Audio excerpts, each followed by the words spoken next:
नमस्कार दोस्तों, आप सभी का स्वागत है हमारे चैनल माई क्लासेस के अंदर। तो इस वीडियो के अंदर मैं आपको बताने वाला हूं कि प्रॉफिट एंड लॉस अकाउंट के जो प्रैक्टिकल सम्स होते हैं बहुत ही इजी तरीके से कैसे सॉल्व कर सकते हैं। इस सम वीडियो के अंदर मैं आपको एक सम भी सॉल्व करके दिखाने वाला हूं और बहुत ही आसान तरीका है। बस आपको ये वीडियो पूरा देखना है। पहले हम देख लेते हैं कि हम इस सम को सॉल्व करने का तरीका कैसा है। ठीक है, इसकी कुछ स्टेप्स हैं, आपको वो रिमेंबर रहने, क्योंकि ये अगर स्टेप फॉलो करेंगे तो आपका सम बहुत ही आसानी तरीके से सॉल्व हो सकता है। ठीक है, तो पहला स्टेप होता है कि आप एक नेसेसरी जितने भी उसके अंदर इंक्लूडिंग लेजर अकाउंट है वो आप प्रिपेयर कर लीजिए, जैसे कि trading account, profit and loss account, balance sheet और साथ साथ वर्किंग नोट। इसके साथ आपको उसके जो सम्स के अंदर जो मार्किंग करने हैं वो आप कर लीजिए। सम को बहुत ही अच्छे से रीड कर लीजिए, उसके अंदर जो नेसेसरी इंपॉर्टेंट पॉइंट है वो मार्क कर लीजिए, एडजस्टमेंट को मार्क कर लीजिए। ये सारी चीज़ मैं आपको करके दिखाने वाला हूँ। ठीक है, थर्ड पॉइंट में हमें क्या करना है, हमें ट्रायल बैलेंस के एक सिंगल अकाउंटिंग इफ़ेक्ट वो करना है। जितने भी ट्रायल बैलेंस के अंदर अकाउंट होते उसकी एक इफ़ेक्ट होती है, वो आपको पता होगा। नहीं पता है तो आप इसको समझ लीजिए कि ट्रायल बैलेंस के अंदर जितने भी अकाउंट होंगे उसकी एक सिंगल इफ़ेक्ट होगी और जो एडजस्टमेंट होते हैं उनकी डबल इफ़ेक्ट होती है। तो पहले हम ट्रायल बैलेंस में से हम आइटम्स को ट्रांसफ़र करेंगे, इसके बाद हम एडजस्टमेंट का अकाउंटिंग इफ़ेक्ट करेंगे। फिर इसके बाद हमें करना है सारे अकाउंट को एक एक करके क्लोज़ करना है। ठीक है, और साथ साथ में उसकी वर्किंग नोट भी आपको मेंशन करनी है। और कैपिटल अकाउंट को हमें लास्ट में करना है, क्योंकि हमको सबसे पहले ग्रॉस प्रॉफिट निकालना होता है, इसके बाद नेट प्रॉफिट निकालना होता है और जो अमाउंट होता है उसको हम इंडिविजुअल पार्टनर्स कैपिटल के अंदर ट्रांसफ़र करते हैं। फिर इसके बाद जो अमाउंट होगा वो हम closing balance as a capital के अंदर ट्रांसफ़र करके उसको क्लोज़ करते हैं। फिर जो लास्ट में है वो हमें अपना बैलेंस शीट टैली करना होता है। तो ये जब टैली हो जाता है तो मैं सच बता रहा हूँ कितनी अच्छी फीलिंग आती है कि कोई पूछो मत, यानी कि पूरा मेहनत सफल हो गया। बट ये फीलिंग लाने के लिए आपको स्टार्टिंग स्टेप से अच्छे से आपको करना है। तो इसी तरीके से मैं आपको समिक सॉल्व करके दिखाने वाला हूँ। बस आप बहुत अच्छे से इसको मार्किंग कर लीजिए और इस वीडियो को पूरा एंड तक देखना, तो आप सब कुछ अच्छे से समझ में आ जाएगा आपको। तो चलिए हम स्टार्ट करते हैं। पहले एक सम को देख लेते हैं। ये एक मैंने एग्ज़ाम्पल सम्स लिया हुआ है आपके लिए। इसके अंदर काफ़ी इम्पॉर्टेंट एडजस्टमेंट भी हैं, बेसिक सम है। काफ़ी अच्छे से अगर आपने ये समझ लिया तो आप बाकी सम भी सॉल्व कर सकते हैं। तो यहाँ पे हम देखते हैं, Kranti and Sumangala are partner sharing profit and loss in the capital ratio. देखिए यहाँ पे प्रॉफिट एंड लॉस जो है वो कैसे शेयर करने वाले हैं, उनके कैपिटल रेशियो पे। अगर आपको कैपिटल रेशियो नहीं आता है निकालना तो मैं इस वीडियो में आपको बता दूंगा कैसे करते हैं। इसके बाद आपको क्या क्या बनाना है, आपको ट्रेडिंग अकाउंट बनाना है, प्रॉफिट एंड लॉस अकाउंट बनाना है और बैलेंस शीट बनाना है। अब ये आपके डेबिट बैलेंस साइड आ गए ट्रायल बैलेंस के, जिसकी मैं बात कर रहा था। आपको सिंगल इफेक्ट देना होता है, तो ये जितने भी अमाउंट है सबकी एक सिंगल इफेक्ट जाएगी उनके ट्रायल बैलेंस में। और ये जो एडजस्टमेंट है इनकी सबकी डबल एंट्री जाएगी, यानी डबल इफेक्ट ट्रायल बैलेंस के अंदर। तो आप याद रख लीजिए, ट्रायल बैलेंस का सिंगल इफेक्ट और एडजस्टमेंट का डबल इफेक्ट। तो चलिए मैं जैसे बताया था आपको कैपिटल रेशियो के बारे में, तो हम कैसे निकालते फाइंड करते हैं। तो बहुत ही सिंपल है। आपके जो पार्टनर हैं यानी क्रांति अपॉन सुमंगला को अपॉन में कर लीजिए, उनके जो कैपिटल है उनको ऐसे अपॉन में ले लीजिए। अब यहाँ पे 40,000 में से 1,20,000, तो आप यहाँ पे पीछे से 4 जीरो को हटा दीजिए और 4 को डिवाइड कर दीजिए 12 में से, तो आपको आ जाएगा 3/1। तो ये आपका हो गया कैपिटल रेशियो 3:1, है ना। बहुत आसान मैंने कह रहा था। तो चलिए हम फटाफट अपने सम की तरफ आ जाते हैं। ये हमारा फॉर्मेट है ट्रेडिंग का, ये हमारा प्रॉफिट एंड लॉस का फॉर्मेट है। ठीक है, फिर ये हमारा बैलेंस शीट का फॉर्मेट है। आप एक चीज़ याद रखिए कि ये आपको जैसा लिखा हुआ है ऊपर आपको वैसा ही सम में भी लिखना है। ट्रेडिंग अकाउंट एज ऑन 31 मार्च 2019, उसके जो भी सम के अंदर इन्फॉर्मेशन दी होंगी आपको वैसे ही लिखना है। डेबिट एंड क्रेडिट कॉलम बनाने हैं, बैलेंस शीट में लाइबिलिटीज़ एंड एसेट्स के कॉलम बनाने हैं। याद रखना, इसमें पर्टिकुलर मत लिख देना, अब आपके मार्क्स लूज़ हो सकते हैं। और आपको यहाँ पे एक वर्किंग नोट भी मेंशन करना ज़रूरी है, वरना इसके अंदर भी आपके मार्क्स जा सकते हैं। फिर हम चलते हैं हमारे सम के अंदर। तो अब यहाँ पे मैं क्या करने वाला हूँ, इसके अंदर हम एक एक अकाउंट की मार्किंग कर लेंगे पहले, क्योंकि अगर आप मार्किंग नहीं करेंगे तो आपको सम पोस्टिंग करने में बहुत डिफ़िकल्टीज़ होगी। तो ये बहुत ही आसान तरीका है, पहले हम मार्किंग कर लेंगे। तो एक एक करके देखते हैं। ये है स्टॉक, स्टॉक हमारा ट्रेडिंग में जाता है। परचेज़ वो हमारा ट्रेडिंग में जाता है। फिर यहाँ पे आप देखेंगे debtor, sundry debtor asset side, bills receivable asset side, wages वो है हमारा ट्रेडिंग में जाएगा, इन्वेस्टमेंट ये हमारा एसेट्स में जाएगा, पोस्टेज ये प्रॉफिट एंड लॉस अकाउंट में जाएगा, insurance profit and loss account, plant and machinery ये हमारा एसेट साइड में जाएगा, salaries profit and loss account, prepaid rent ये एसेट साइड में जाएगा, bad debts profit and loss account, furniture assets में जाएगा, कैश इन हैंड आपका एसेट्स में, और सेल्स रिटर्न तो ये आप सेल्स में से लेस करने वाले हो। ठीक है, तो आप उसी वक्त आप लेस करके आउटर कॉलम में लिख भी सकते हैं अगर कोई अदर एडजस्टमेंट नहीं है तो। ठीक है, हम आते हैं अब ट्रेडिंग क्रेडिट्स बैलेंस में। तो जो कैपिटल है वो दोनों को आपको बैलेंस शीट में लिखना है। अलग से हमें यहाँ पे कैपिटल अकाउंट नहीं बनाने वाले, क्योंकि इसके अंदर ज़्यादा पार्टनर्स के रिलेटेड ट्रांजैक्शन नहीं है। अगर ज़्यादा ट्रांजैक्शन होते तो हम अलग से पार्टनर्स कैपिटल भी बनाते और सम के अंदर में नहीं दिया हुआ था, इसलिए इन दोनों को हम लायबिलिटी साइड में पोस्ट करेंगे। सेल्स ट्रेडिंग साइड में, credit side, sundry creditor liability side, bills payable liability side, commission जो है हमारा प्रॉफिट एंड लॉस में जाएगा, और परचेस रिटर्न ये परचेस में से लेस होने वाला है। ठीक है, तो ये आपकी हो गई मार्किंग। अब हम जितने भी हमारे एडजस्टमेंट है उनको मार्क कर लेते हैं। ठीक है, तो पहला इंश्योरेंस के रिलेटेड एडजस्टमेंट है, उसको मार्क कर लिया। फिर दूसरा आउटस्टैंडिंग है वेजेस एंड सैलरी, इन दोनों को मार्क कर लेते हैं। फिर प्लांट एंड मशीनरी, इसके भी एडजस्टमेंट है। फर्नीचर को मार्क कर लिया, इसकी भी एडजस्टमेंट है। बैड डेट्स ये भी एक एडजस्टमेंट है इसका, इसको मार्क कर लिया। अब ये मार्किंग क्यों किया, क्योंकि आपको जब पोस्टिंग करने के बाद इसके लिए स्पेस छोड़ना पड़ेगा, इसके एडजस्टमेंट की इफ़ेक्ट के लिए। ठीक है, तो इसलिए हम इसको मार्किंग करके रखेंगे ताकि जब हम पोस्टिंग करते वक्त इसको पहले से ही स्पेस एक छोड़ दें, वरना आपका जो फॉर्मेटिंग है वो बिगड़ जाएगा और बहुत भद्दा सा दिखेगा, और हमें हमारा प्रेजेंटेशन भी बहुत अच्छा रखना है। तो चलिए हम ट्रेडिंग एक एक करके trading account, profit and loss account और बैलेंस शीट की सिंगल पोस्टिंग कर लेते हैं फटाफट।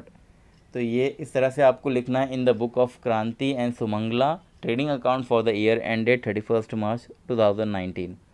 तो ये मेरा एक सिंगल पोस्टिंग हो चुका है। यहाँ पे मैंने किया, देखिए अब अगर आप देखेंगे तो मैंने वेजेस के नीचे एक लाइन छोड़ी है, तो ये मेरा एडजस्टमेंट के लिए मैंने लाइन छोड़ी। फिर हम देखेंगे प्रॉफिट एंड लॉस अकाउंट के अंदर, तो यहाँ पे भी मुझे इसी तरीके से एक सिंगल एंट्री की पोस्टिंग हो चुकी है हमारी, और जितने भी एडजस्टमेंट है उनके नीचे हमने एक लाइन छोड़ा हुआ है। फिर बैलेंस शीट के अंदर भी हम एक सिंगल पोस्टिंग करने के बाद जो भी एडजस्टमेंट वाले हैं उसके नीचे हमने एक एक लाइन छोड़ा हुआ है। तो इस तरीके से हमारा ट्रायल बैलेंस का जो भी आइटम है सबकी एक एक सिंगल पोस्टिंग, एक सिंगल अकाउंटिंग इफ़ेक्ट हो चुकी है। अब इसके बाद हम जो स्टार्ट करेंगे वो हम अपने एडजस्टमेंट को सॉल्व करना स्टार्ट करेंगे। तो एक एक करके हम एडजस्टमेंट देख लेंगे। इसके अंदर मैंने आपको एक एक एडजस्टमेंट अच्छे से सॉल्व करके बताया, उसकी इफ़ेक्ट कहाँ कहाँ जाने वाली है। वो तरीके से अगर आप सॉल्व करेंगे तो आपका सम बहुत ही आसानी से जाने वाला है। ठीक है, तो पहला एडजस्टमेंट हम देख लेते हैं यहाँ पे। तो क्लोजिंग स्टॉक के रिलेटेड होता है कभी भी पहला एडजस्टमेंट। तो यहाँ पे कैसा दिया है, closing stock is valued at cost price 28,000 and market price 32,000। तो आप एक मंत्र आपको लिख के रख लीजिए, क्योंकि क्लोजिंग स्टॉक हमेशा कॉस्ट प्राइस पे ही वैल्यूड होता है। तो आपको जो कॉस्ट प्राइस है आपका यहाँ पे 28,000, इसे ही आपको मेंशन करना है। तो इसका पहला इफ़ेक्ट होगा आपका बैलेंस शीट में एसेट साइड, यहाँ पे आपने देखा। उसका जो सेकंड इफ़ेक्ट होगा आपका ट्रेडिंग अकाउंट में क्रेडिट साइड में आपको ऐसा दोनों इफेक्ट दे देना है। ठीक है, बहुत ही आसान तरीका है। चलिए हम सेकेंड एडजस्टमेंट में देखते हैं। Insurance is paid up to 30th June. अब ये इंश्योरेंस के ऊपर एडजस्टमेंट है और इसमें बताया गया है कि हमने 30 जून तक का इंश्योरेंस पेड किया है और हमें अकाउंटिंग कितने डेट की करनी है, यहाँ पे देख लीजिए 31 मार्च, यानी यहाँ पे हमने 3 महीने का एक्स्ट्रा इंश्योरेंस पेड किया है। ये हमारा प्रीपेड इंश्योरेंस है और ये 3 महीने के इंश्योरेंस को हम लेस करेंगे। ठीक है, तो उसको ऐसे सॉल्व करना है आपको। 7500 इंटू 3/12, तो इस तरह से आप डिवाइड कर लेंगे तो 3 मंथ्स का जो आपका इंश्योरेंस है उसको लेस कर लेना है।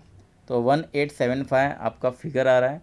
तो इसकी पहली इफ़ेक्ट आपको लेस करना है प्रॉफिट एंड लॉस अकाउंट में से, यहाँ पे प्रीपेड और उसका आउटर कॉलम में 5625। और इसका जो सेकंड इफ़ेक्ट है आपको एसेट साइड में देना है। तो आप गलती मत कर देना कि 5625 को ही लिख दिए, वहाँ पे आपको प्रीपेड इंश्योरेंस और आपने जितना लेस किया हुआ है वही अमाउंट आपको बैलेंस शीट में एसेट साइड लिखना है। ठीक है, बस ये आपकी 2 पोस्टिंग हो गई। फिर थर्ड एडजस्टमेंट जो हम देखते हैं, आउटस्टैंडिंग एक्सपेंसेस में वेजेस 800 है और सैलरी 700 है।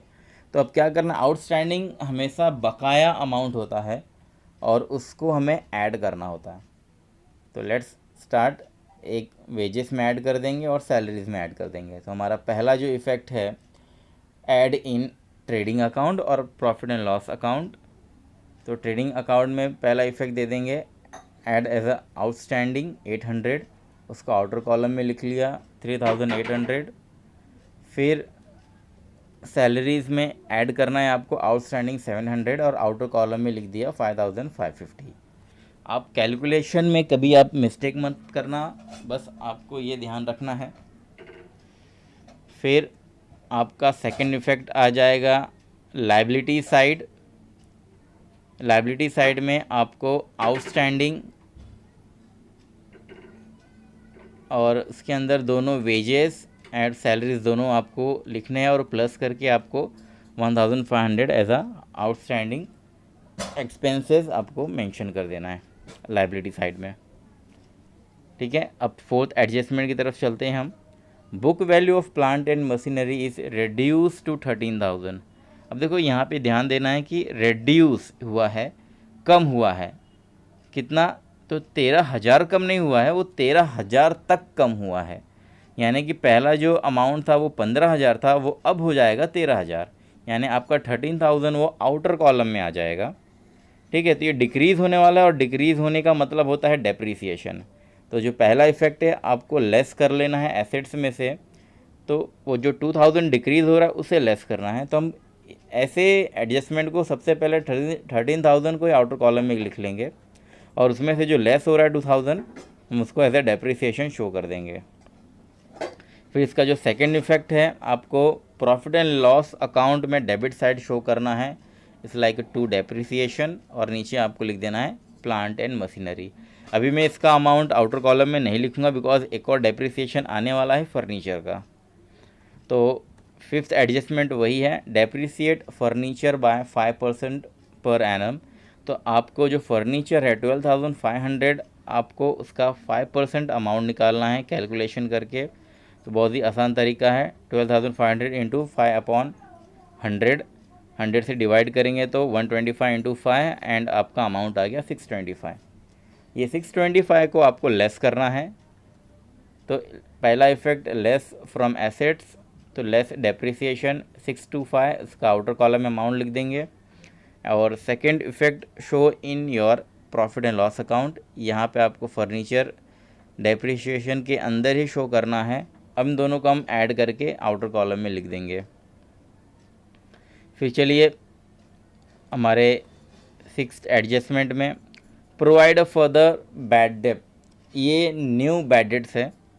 तो ये हमें क्या करना होता है, हमेशा बैड डेट्स आपको डेटर में से लेस करना होता है। ठीक है, तो ये 800 को हमें क्या करना है, add in bad debts profit and loss account, पहला इफेक्ट। तो जो बैड डेट्स में आपको ऐड कर देना है आउटर कॉलम में अमाउंट लिख देंगे और हमें लेस करना है डेटर में से, एसेट साइड में जो दिया हुआ है। तो आप याद कर लीजिए, जब भी बैड डेट्स होगा आपको डेटर में से ही लेस करना होता है, और ये हमारा आउटर कॉलम में अमाउंट आ गया। 7th and last adjustment, goods distributed as a free sample. Free sample हम क्यों डिस्ट्रीब्यूट करते हैं? क्योंकि हमें अपना एडवर्टाइजमेंट करना होता है। तो free sample is nothing but an advertisement expenses. तो एडवर्टाइजमेंट एक्सपेंस आपका प्रॉफिट एंड लॉस अकाउंट में आपको शो करना होगा, तो इसलिए पहली इफेक्ट आपको P&L में शो करना है एज ए टू एडवर्टाइजमेंट 3000, और इसके बाद आपको सेकेंड इफेक्ट आपको ट्रेडिंग अकाउंट में क्रेडिट साइड में शो करना है बाय एडवर्टाइजमेंट 3000। यस, ये क्योंकि ये एक्सपेंस है और advertisement nothing but an factory manufacturing expense होता है, इसलिए हम उसको ट्रेडिंग अकाउंट में भी शो करते हैं। तो ये हमारा हो गया टोटली सारे एडजस्टमेंट साथ के साथ हो। अब हम क्या करेंगे, तो एक एक करके सभी कॉलम को क्लोज करेंगे। तो सबसे पहले हम ट्रेडिंग अकाउंट से शुरू करेंगे, इसके बाद हम जो भी ग्रॉस प्रॉफिट या ग्रॉस लॉस मिलेगा उसको हम P&L में ट्रांसफ़र करेंगे, और यहाँ से जो भी हमें नेट प्रॉफिट या नेट लॉस मिलेगा उसको हम कैपिटल रेशियो के थ्रू डिवाइड करके कैपिटल में ट्रांसफ़र करके टैली करेंगे। ठीक है, तो ये भी बहुत आसान सा तरीका है। तो पहला स्टेप होता है क्लोजिंग अ ट्रेडिंग अकाउंट, उसको हम टोटल कर लेते हैं दोनों साइड। तो यहाँ पे 89500 क्रेडिट का अमाउंट आया, तो ये इससे लेस होने वाला है डेबिट साइड का। तो ये हम जो अमाउंट है 895 दोनों तरफ लिख करके उसको राउंड फिगर कैलकुलेशन करना है, यानी कि इन अमाउंट का आपको अलग से टोटल करके 189,500 में से लेस करना है। तो जो अमाउंट मिलेगा वो हमारा ग्रॉस प्रॉफिट मिलेगा 14,200। अब ये 14,200 जो मिला हुआ है इसे हम ट्रांसफ़र करेंगे हमारे इस प्रॉफिट एंड लॉस अकाउंट के अंदर। इसलिए हमने ये पहली लाइन छोड़ी, बिकॉज पहला लाइन में ही आपको ये लिखना होता है। तो ये हम क्रेडिट साइड में लिखेंगे बाय ग्रॉस प्रॉफिट 14,200। अब हम सेकेंड स्टेप पे आ गए हैं। अब हम इसको P&L अकाउंट को क्लोज़ करेंगे। तो यहाँ पे आप देख रहे हैं, यहाँ पे आइटम्स को ज़्यादा शो कर रहे हैं और यहाँ पे सिर्फ 2 ही हैं। तो यहाँ पे हमें नेट लॉस मिलने वाला है।